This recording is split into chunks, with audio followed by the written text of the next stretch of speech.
नमस्कार मित्रों, मैं विपिन तिवारी। इस YouTube चैनल पर आप सभी का हार्दिक स्वागत है। मित्रों, जैसा कि आप सब जानते हैं, यह ग्रामर की क्लास चल रही है। यह हम लोग ग्रामर पढ़ रहे हैं, यानी व्याकरण पढ़ रहे हैं। व्याकरण में हम लोग टेंस ज्ञान पढ़ रहे हैं। चूँकि एक बेस लेके चलना पड़ रहा है, आपको अच्छी तरह से आ जाए। इसके लिए मोटे मोटे तौर तरीके अपनाए जा रहे हैं शुरुआत में। इसलिए हम सबसे पहले टेंस ज्ञान की शुरुआत करके चल रहे हैं। क्योंकि मित्रों, इसमें एक सीक्वेंस होता है। किसी भाषा का शुद्ध शुद्ध पढ़ना लिखना था, बोलना जिससे आ जाए, उसे हम व्याकरण कहते हैं। तो व्याकरण बद्ध तरीके से कार्य को लेके चलना पड़ता है, एक सीक्वेंस को लेके चलना पड़ता है, उसके तहत ही कार्य करना पड़ता है। इसलिए हर सेंटेंस के एक फार्मूले होते हैं। प्रेजेंट इंडेफिनिट टेंस आपको पता है, कंप्लीट हो चुका है। और पिछले वीडियो में प्रेजेंट कंटिन्यूअस टेंस का अफर्मेटिव सेंटेंस कंप्लीट हो चुका है। आगे हम बढ़ते हैं नेगेटिव सेंटेंस की ओर। नेगेटिव सेंटेंस का यह फार्मूला कहता है कि सबसे पहले कर्ता का हम प्रयोग करते हैं। कर्ता, आपको पता है कि कर्ता कई प्रकार के होते हैं। एक वचन का भी कर्ता होता है और बहुवचन का भी कर्ता होता है। कुछ अन्य भी होते हैं, जैसे आई एम के साथ केवल प्रयोग होता है, और एक वचन कर्ता के साथ इज का प्रयोग होता है, बहुवचन कर्ता के साथ आर का प्रयोग होता है प्रेजेंट कंटिन्यूअस टेंस में। तो आइए हम देखते हैं फार्मूला इसका क्या कहता है। मित्रों, सबसे पहले फार्मूला इसका कह रहा है कि सबसे पहले कर्ता का प्रयोग हो। इसको हम थोड़ा सा देखते हैं। कर्ता, सबसे पहले कर्ता। उसके बाद क्या कह रहा है हमारा फार्मूला कि सहायक क्रिया का प्रयोग करेंगे। सहायक क्रिया मीन्स इज एम आर।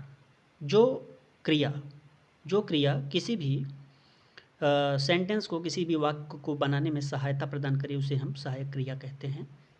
साधारण परिभाषा के अनुसार आप देख लें तो इज एम आर ये सहायक क्रिया हमारी हो गई।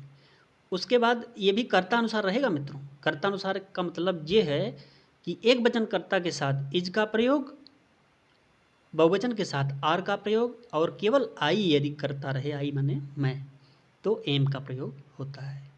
कर्ता अनुसार इसे लिखा है। उसके बाद में आगे हम नाट रहेगा तो नाट लगा देंगे। क्योंकि नेगेटिव सेंटेंस है, नाट तो आवश्यक है, नहीं तो नेगेटिव सेंटेंस नहीं होगा, इसलिए नाट लगाएंगे।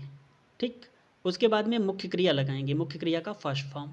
मुख्य क्रिया का फर्स्ट फॉर्म आपको पता है कि हर एक क्रिया का के 3 फॉर्म होते हैं, 3 फॉर्म होते हैं। जैसे गो वेंट गान। गो का को माने जाना हो गया, वेंट माने गया, और गान माने चला गया है। तो इसमें क्या है कि 3 फॉर्म होते हैं, तो उसका फर्स्ट फॉर्म यहाँ प्रयोग करना है, मुख्य क्रिया का फर्स्ट फॉर्म। उसके बाद मित्रों स्थान का प्रयोग होना है, फिर तरीका का होना है, फिर समय का, फिर अन्य आदि अन्य जो भी आगे हो इसी क्रम में लगेंगे। तो ये फार्मूला के तहत हमने जोड़ा है। जैसे उदाहरण के तौर पर एक अनुवाद हम करते हैं, उसके बाद आप समझ जाएंगे, बाकी तो आप समझ ही रहे हैं। राम स्कूल नहीं जा रहा है। राम स्कूल नहीं जा रहा है, जैसे इसका अनुवाद आपको करना है। तो मित्रों, सबसे पहले अनुवाद करने से पहले हमें यह पता होना चाहिए यह कौन सा टेंस है।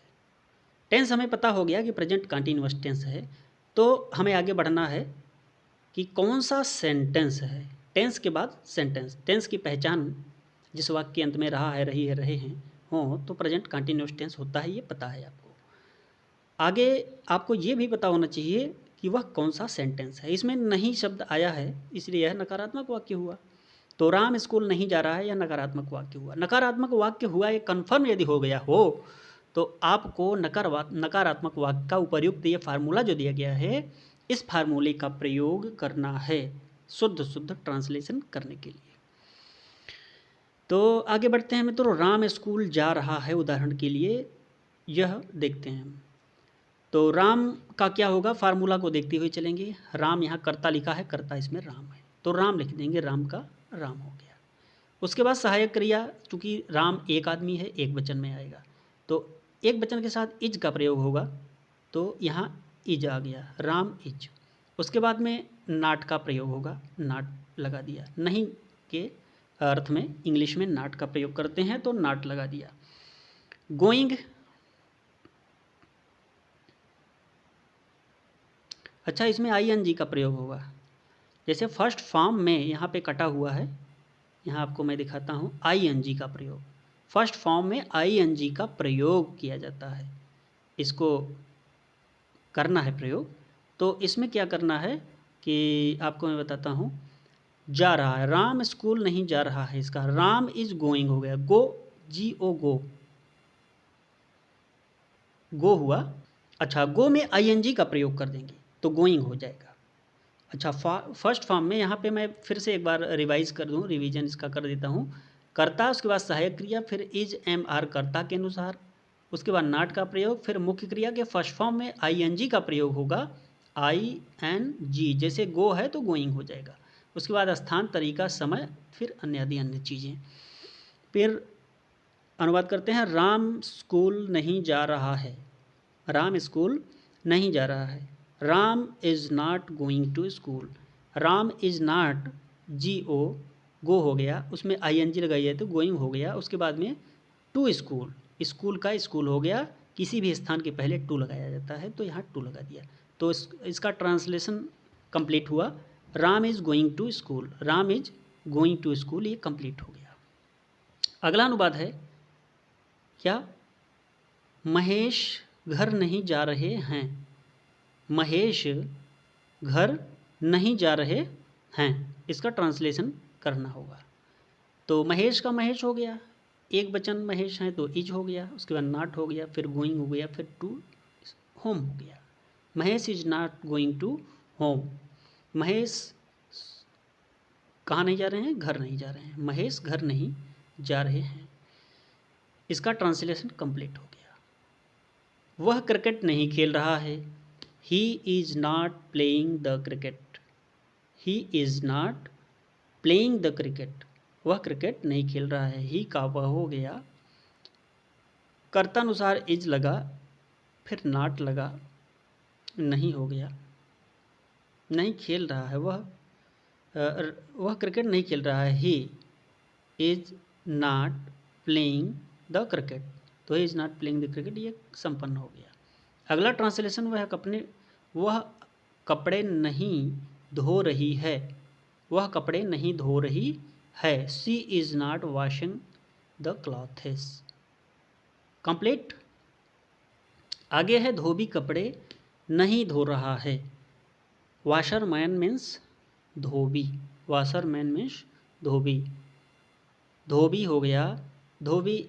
वॉशरमैन इज़ नॉट वॉशिंग, क्या नहीं वॉशिंग, कपड़े, कपड़े नहीं धो रहा है, तो washerman is not washing the clothes, धोबी कपड़े नहीं धो रहा है। चपरासी घंटी नहीं बजा रहा है, द प्यून, प्यून मीन्स चपरासी, the peon is not ringing the bell. माली बगीचे में फूल नहीं तोड़ रहा है, इसी प्रकार द गार्डनर, गार्डनर मीन्स माली, the gardener is not plucking the flowers in the garden.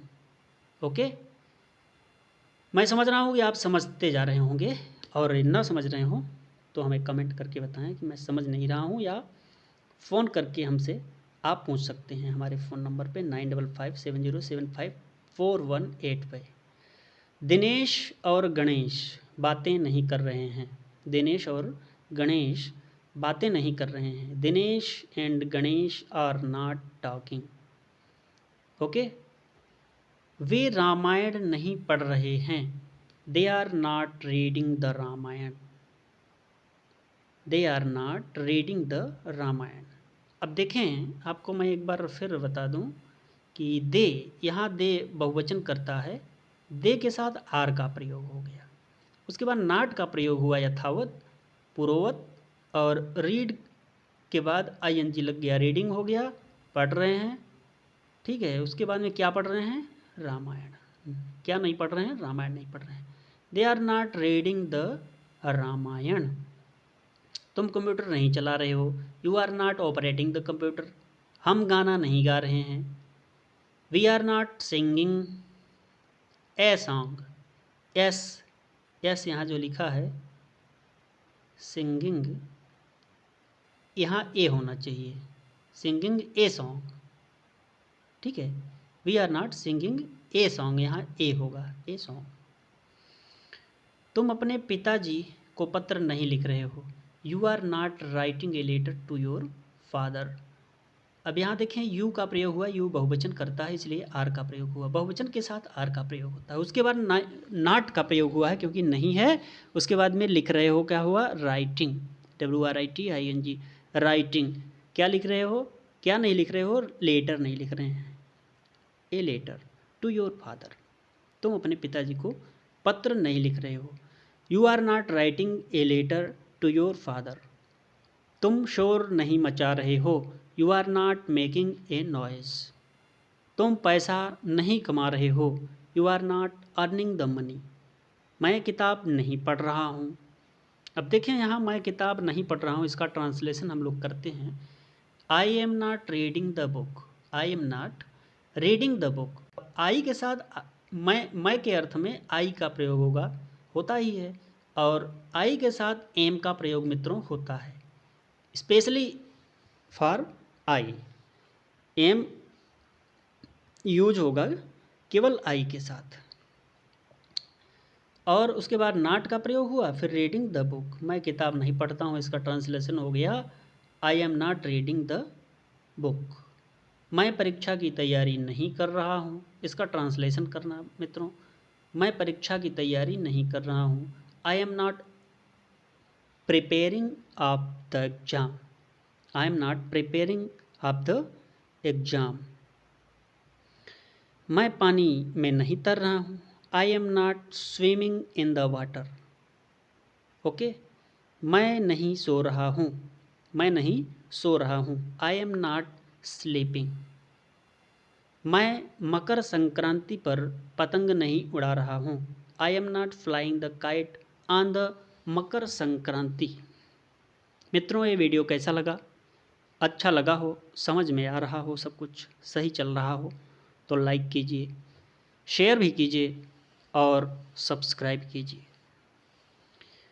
ठीक है मित्रों, अगले वीडियो लेके हम फिर से उपस्थित होंगे, तब तक के लिए नमस्कार।